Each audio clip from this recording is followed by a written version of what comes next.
ಕಾಂಗ್ರೆಸ್ ಪಾರ್ಟಿಯಲ್ಲಿ ಏನು ಸರಿ ಇಲ್ಲ, ಕಾಂಗ್ರೆಸ್ ಪಾರ್ಟಿಯಲ್ಲಿ ಒಳಬೈಗುದಿ ಇದೆ. ಒಂದು ಕಡೆ ಎಸ್ ಎಸ್ ಮಲ್ಲಿಕಾರ್ಜುನ್, ಒಂದೊಂದು ಕಡೆ ಜಮೀರ್ ಅಹಮದ್ ಖಾನ್, ಇಬ್ರು ಒಬ್ರಿಗೊಬ್ರು ಇಂಡೈರೆಕ್ಟ್ ಆಗಿ ಹೇಳಿಕೆಗಳನ್ನ ಕೊಡ್ತಾ ಇದ್ದಾರೆ. ಎಲ್ಲ ಒಂದ್ ಕಡೆ ಇಬ್ಬರ ನಡುವೆ ಒಂದು ರಿಫ್ಟ್ ಇದೆ ಅಂತ ಎಲ್ಲ ಸುದ್ದಿ ಆಗ್ತಾ ಇದೆ ಸರ್. ಯಾವ ರಿಫ್ಟ್ ಇಲ್ಲ. ಫಸ್ಟ್ ಬಂದಾಗ ಮಾತನಾಡಿದ್ರಲ್ಲ ಅಷ್ಟೇ, ಅದೊಂದೇ ರಿಫ್ಟ್ ಬಿಟ್ರೆ ಇನ್ಯಾವ್ದು ವೈಯಕ್ತಿಕ ಆಗ್ಲಿ ಇದಾಗ್ಲಿ ಯಾವ್ದು ಇಲ್ಲ. ನನ್ನ ಹತ್ರನೇ ಅವ್ರು ಮಾತಾಡಿದ್ರೆ ಎಲ್ಲ ಸರಿ ಇರೋದು. ಡೈರೆಕ್ಟ್ ಆಗಿ ಮಾತಾಡಿದ್ರು, ಆಮೇಲೆ ನನ್ನ ಹತ್ರ ಮಾತಾಡಿದ್ವಿ, ಪರ್ಸನಲ್ ಆಗಿ ಮಾತಾಡಿದ್ವಿ. ಮಾತನಾಡಿ ಬರ್ರಪ್ಪ ಯಾವಾಗಾರ ಬರ್ರಿ ಕ್ಯಾನೋಸಿ ಬರ್ರಿ ಅಂದಾರೆ. ಅವ್ರು ಮೋಸ್ಟ್ಲಿ 4ನೇ ತಾರೀಕು 5ನೇ ತಾರೀಕು ಬರ್ತೀನಿ ಅಂದಾರೆ. ಈಗ ಅಲ್ಪಸಂಖ್ಯಾತರು ನಿಮ್ ಜೊತೆ ಇರೋದ್ರಿಂದ ಅವ್ರು ಬರ್ಲಿಲ್ಲ ಅಂದ್ರೂ ನಡೀತದೆ. ಅಲ್ಪಸಂಖ್ಯಾತರು ಅನ್ನೋದಲ್ರಿ, ಇದು ನಮ್ಮೂರು, ಹುಟ್ಟಿದ ಊರು. ಸತ್ರು ಇಲ್ಲೇ ಸಾಯೋದು, ಹುಟ್ಟಿ ಮೇಲೆ ಇಲ್ಲೇ ಮಣ್ಣಾಗೋದು, ಇಲ್ಲೇ ಇದು ಮಾಡೋದು. ನಾವು ಜೊತೆಗಿರೋರು. ಪ್ರತಿಯೊಂದು ಆಗುಗಳಿಗೆ ಅವರು ನಮ್ಮ ಜೊತೆಗಿದಾರ, ನಾವು ಅವ್ರ ಜೊತೆಗಿದೀವಿ. ನಾನು ಅಲ್ಪಸಂಖ್ಯಾತರು ಇನ್ನೊಂದು ಜಾತಿನಲ್ಲ, ಮಾನವ ಧರ್ಮ ಆ ರೀತಿಯಲ್ಲಿ ನಾವು ಇದ್ದರು. ಇದ್ರೆ ಯಾರ್ದೋ ಮಾತು ಕಟ್ಕೊಳ್ಳೋದಲ್ಲ ಅಂತ ನಾನು ಅವಾಗ ಹೇಳಿದ್ದಷ್ಟೇ. ಈಗ ನಮ್ದೇನು ಯಾರಾದ್ರೂ ಬರೋದ್ರಿಂದ ಅಥವಾ ಬರ್ದೇ ಇರೋದ್ರಿಂದ ನನ್ ಜನ ನನ್ ಕೈ ಬಿಡಲ್ಲ ಅನ್ನೋ ಒಂದು ಕಾನ್ಫಿಡೆನ್ಸ್ ನಿಮ್ಗೆ? ಕಾನ್ಫಿಡೆನ್ಸ್ ಇದ್ದೇ ಇದೆ. ಅವ್ರು ಬಂದ್ರು ಒಳ್ಳೇದೇ, ಬಂದ್ರು ಇನ್ನೂ ಸ್ವಲ್ಪ ಜಾಸ್ತಿ ಆಗ್ಬೋದು. ಏನು ಬಂದಾಗ ಇವ್ರೇನು ಸ್ವಲ್ಪ ಜನ ಕೇಳಿದ್ರು, ಅವರೆಲ್ಲ ಮತ್ತೆ ಕೈ ಜೋಡಿಸಿ ಇನ್ನೂ ಸ್ವಲ್ಪ ಜಾಸ್ತಿ ಆಗ್ಬೋದು. ಈ ಜಾತಿ ಲೆಕ್ಕಾಚಾರದಲ್ಲಿ ನೀವು ನಂಬ್ತೀರಿ ಸರ್? ಜಾತಿ ಅಲ್ಲ, ಪಾಲಿಟಿಕ್ಸ್ ಅಂದ್ರೆ ಇವೆಲ್ಲ ಲೆಕ್ಕಾಚಾರ ಇದ್ದೇ ಇರುತ್ತೆ ಸರ್. ನೀವು ಓಪನ್ ಆಗಿ ನಾವ್ ಅದೆಲ್ಲ ನಂಬಲ್ಲ ಅಂತ ಹೇಳಿದ್ರು ಕೂಡ ಸರ್, ಎಷ್ಟು ಓಟಸ್ ಯಾರದಾವ, ಮುಸ್ಲಿಂ ಎಷ್ಟಿದಾವೆ, ಲಿಂಗಾಯತದ ಎಷ್ಟಿದೆ, ಅಹಿಂದ ವೋಟ್ಸ್ ಎಷ್ಟಿದೆ, ಇವೆಲ್ಲ ಕ್ಯಾಲ್ಕುಲೇಷನ್ ನಡೀತದಲ್ರಿ ಸರ್? ಸ್ವಲ್ಪ ಮಟ್ಟಿಗೆ ನಡಿಬಹುದ್ರಿ, ಆದ್ರೆ 100% ನಡೀತೈತಿ ಅಂತ ನಾನೇನು ಅನ್ಕೊಂಡಿಲ್ಲ. ಲಿಂಗಾಯತರು ನಿಮ್ಮನ್ನ ಹಿಡ್ದಾರಲ್ರಿ ಸರ್ ಕೈ? ಲಿಂಗಾಯತರು ಹಿಡಿತಾರ, ಮುಸಲ್ಮಾನರು ಹಿಡಿತಾರ, ಹರಿಜನರು ಹಿಡಿತಾರ, ನಾಯಕರು ಹಿಡಿತಾರೆ, ಕುರುಬ್ರು ಹಿಡಿತಾರೆ, ಉಪ್ಪಾರ ಹಿಡಿತಾರ, ಎಲ್ಲರೂ ಎಲ್ಲಾರು ನಿಮ್ಗೆ ಹಿಡಿದ್ರೆ ಶ್ರೀನಿವಾಸ್ ಅವರಿಗೆ ನಾಯಕರು ಮತ್ತ ಅವ್ರಿಗೆ ಎಲ್ಲರೂ. ಈಗ ಅಲ್ರಿ, ನಾವು ಕೆಲಸ ಮಾಡೇವಲ್ರಿ.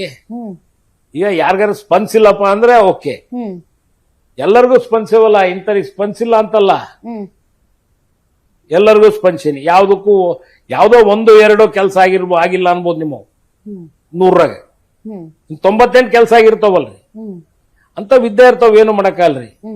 ಆದ್ರೂ ಎಲ್ಲ ಕಮ್ಯುನಿಟಿಯರು ನಮ್ ಜೊತೆಗಿದೆ. ಈಗ ಶಾಮನೂರು ಶಿವಶಂಕರಪ್ಪನವರ ವ್ಯಕ್ತಿತ್ವ ಹೆಂಗಿತ್ತಂದ್ರೆ ಸರ್, ಯಾವ ಪಕ್ಷದವರು ಅವ್ರ ಬಗ್ಗೆ ಒಂದು ವಿರೋಧ ಮಾಡ್ತಿರ್ಲಿಲ್ಲ. ನೀವು JDS ತಗೊಳ್ರಿ, ಬಿಜೆಪಿ ತಗೊಳ್ರಿ, ಯಾರೇ ಮನೆ ಯಡಿಯೂರಪ್ಪ ಅವ್ರು ತಗೊಳ್ರಿ, ಅವ್ರ ಮಗ ಆದ್ರಾಗ್ಲಿ ಯಾರೇ ಆಗ್ಲಿ, ಶಾಮನೂರು ಶಿವಶಂಕರಪ್ಪನವರ ಬಗ್ಗೆ ಯಾರು ಕೂಡ ಅಪ್ಪಿ ತಪ್ಪಿ ಒಂದು ಮಾತು ಹೆಚ್ಚು ಕಡಿಮೆ ಮಾತಾಡ್ತಾ ಇರ್ಲಿಲ್ಲ. ಆ ರೀತಿಯಾದಂತ ಒಂದು ವ್ಯಕ್ತಿತ್ವ ಅವರು. ಅದು ಸಮಾಜದ ವಿಚಾರ ಆಗಿರ್ಬೋದು, ಅಥವಾ ರಾಜಕೀಯದ ವಿಚಾರ ಆಗಿರ್ಬೋದು, ಅಥವಾ ಬೇರೆ ಎಲ್ಲ ವಿಚಾರ ಆಗಿರ್ಬೋದು. ಈಗ ಅವರ ನೆಕ್ಸ್ಟ್ ಜನರೇಷನ್ ನೀವಿದ್ದೀರಿ ಸರ್, ಸಮಾಜದ ದೃಷ್ಟಿಯಿಂದ. ಈಗ ವೀರಶೈವ ಮಹಾಸಭಾ ಆಗಿರ್ಬೋದು. ಸೊ ಆ ವಿಚಾರದಲ್ಲಿ ತಮ್ಮ ಮೇಲೆ ಏನಾದ್ರು ಒತ್ತಡ ಇದೆ sir, you take a lead ಅಂತ?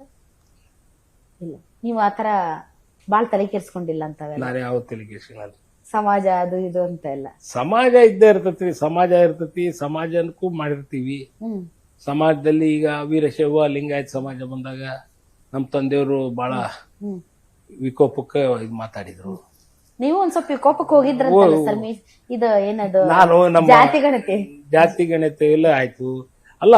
ನಾನು MB ಪಾಟೀಲ್ ಮಾತಾಡಿ, ನಮ್ ಬೀಗ ಆದ್ರೂ ನಾನು ಅವಾಗ ಹೇಳಿದೆ, ಎಲ್ಲರೂ ಒಟ್ಟುಗೂಡಿಸ್ಕೊಂಡು ಜಾತಿ ಗಣತೆಯಲ್ಲಿ ನಿಮ್ದು ಧ್ವನಿ ಜೋರಿತ್ತಂತ ಕೇಳಲ್ಪಟ್ಟೆ, ಹೌದ್ರಿ ಸರ್? ಜನರಲ್ ಆಗಿ ಎಲ್ಲರಿಗೂ ಹೇಳಿದ್ವಿ, ಎಲ್ಲರಿಗೂ ಈಕ್ವಲ್ ಆಗಿ ಎಲ್ಲರಿಗೂ ಇದು ಮಾಡ್ರಿ, ಯಾಕೆ ಒಂದಕ್ಕೊಂದು ಮಾಡ್ತೀರಿ, ಎಲ್ಲ ಸಮಾಜದವ್ರಿಗೂ ಎಲ್ಲರಿಗೂ ಈಕ್ವಲ್ ಇದು ಮಾಡೋಣ ಅಂತಂದೆ ನಾನು ಸ್ವಲ್ಪ ಹೇಳಿದೆ. ಅದ್ರಲ್ಲಿ ನಿರ್ಣಯ ಮಾತು ಇದು STPI ಒಂದ್ ಸ್ವಲ್ಪ ಚೇತರಿಸ್ಕೊಂಡಿದೆ ಅಲ್ಲ ಸರ್, ಬಿಕಾಸ್ ಆಫ್ ಈ ಒಂದು ಬಂಡಾಯ ಅದು ಇದು. ಅದ್ರದ್ದು ನಮ್ಮೂರಲ್ಲ ಅಲ್ಲ, ಅವರು ನಮ್ಮೂರಲ್ಲ ಅಂದ್ರೆ ನಿಮ್ಮೂರವರಲ್ಲ, ಬೇರೆ ಊರಿಂದ ತಂದು ನಿಲ್ಸಿದ್ದಾರೆ. ಅದೊಂದು ಇದೆ ಅಲ್ಲ ಸರ್, ಮುಸ್ಲಿಂ ಅನ್ನೋ ಇನ್ಸ್ಟಿಂಕ್ಟ್, ಒಂದು ಕಾಮನ್ ಫ್ಯಾಕ್ಟರ್ ಅದು ಸರ್. ನಮ್ಮೂರ್ ಮುಸ್ಲಿಮ್ಸ್ ಹಂಗಿಲ್ರಿ, ನಮ್ಮ ಉತ್ತರ ಕರ್ನಾಟಕದ ಮುಸ್ಲಿಮ್ಸ್. ಉತ್ತರ ಕರ್ನಾಟಕದವ್ರು ಹಂಗಿಲ್ಲ, ನನ್ ಕೇಳಿದ ಎಲ್ಲ ಸವಾರರಾಗಿದ್ದೇವೆ. ಮೊನ್ನೆ ಇದರಲ್ಲಿ ನಮ್ಮ ಪಠಾಣ್ ಗೆದ್ರಲ್ಲ, ಅಲ್ಲಿ ಎಲ್ಲ ಮಠಗಳದವು, ಮಸೀದಿ ಅದಾವು, ಎಲ್ಲ ಜೊತೆಗೆ ಅದಾವು.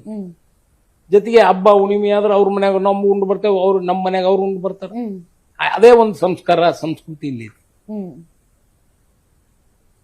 ಹಂಗೇನು ನನಗೇನು ಕಾಣಿಸ್ತಾ ಇಲ್ಲ.